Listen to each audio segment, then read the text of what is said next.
Vous êtes nombreux à faire la confusion entre ce qu'on appelle un contrat de sous-traitance et un contrat de prestation de service.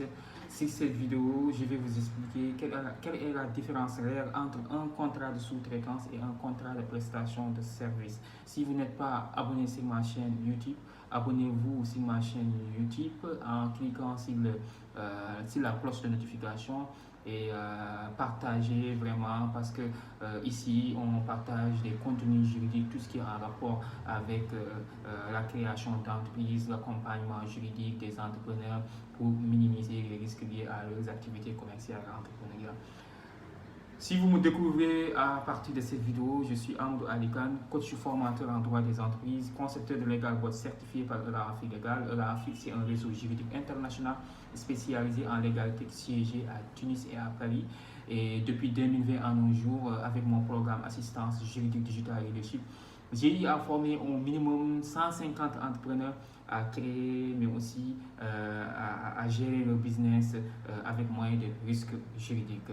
Aujourd'hui, on va voir la différence qui existe entre un contrat de sous-traitance et un contrat de prestation de service. Encore une fois, il y a une différence qui existe entre ces deux types de contrats. D'abord, un contrat de sous-traitance, c'est un contrat lié entre trois entreprises.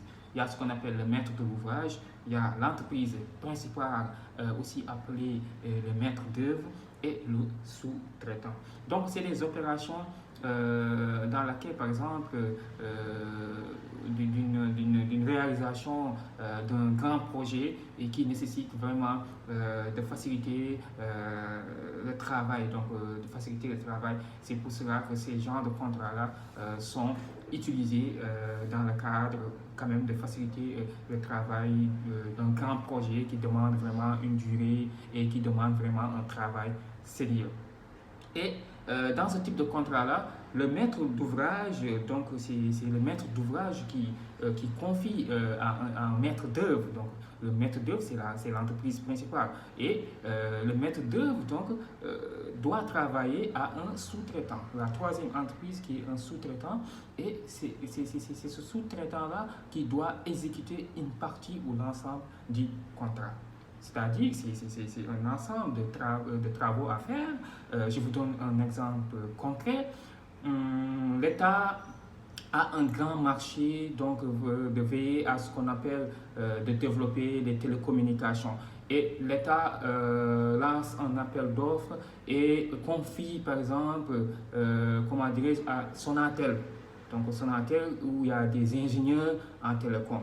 Donc, Sonatel, il y a des ingénieurs en télécom qui doivent recruter des sous-traitants. Par exemple, il y a des entreprises de sous-traitance qui font des télécoms dans le but d'exécuter en fait certaines activités donc de la Sonatel. Juste pour dire, dans le cadre d'un contrat de sous-traitance, c'est un type de contrat par lequel il y a toujours un donneur d'ordre. Donc, dans la relation entre le maître d'ouvrage et le maître d'œuvre, le maître d'ouvrage qui a été confié à l'exécution des contrats avec,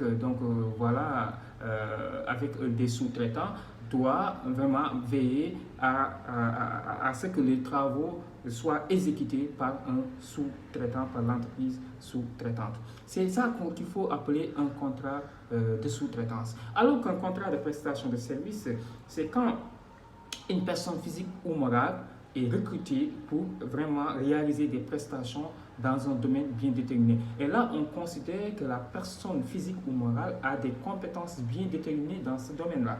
C'est pour cela que dans un contrat de prestation de service, cette personne physique ou morale qui a été recrutée pour réaliser des activités, des tâches bien déterminées à une durée déterminée est considérée comme ayant des compétences dans ce domaine et il exécute ses tâches librement. Donc, il n'est pas subordonné à l'entreprise X donc, qui conditionne, donc il faut faire ça, il faut faire ça. Je donne un exemple très simple. Une entreprise a besoin de créer un site web et recrute une entreprise informatique donc, où il y a plusieurs concepteurs de site web.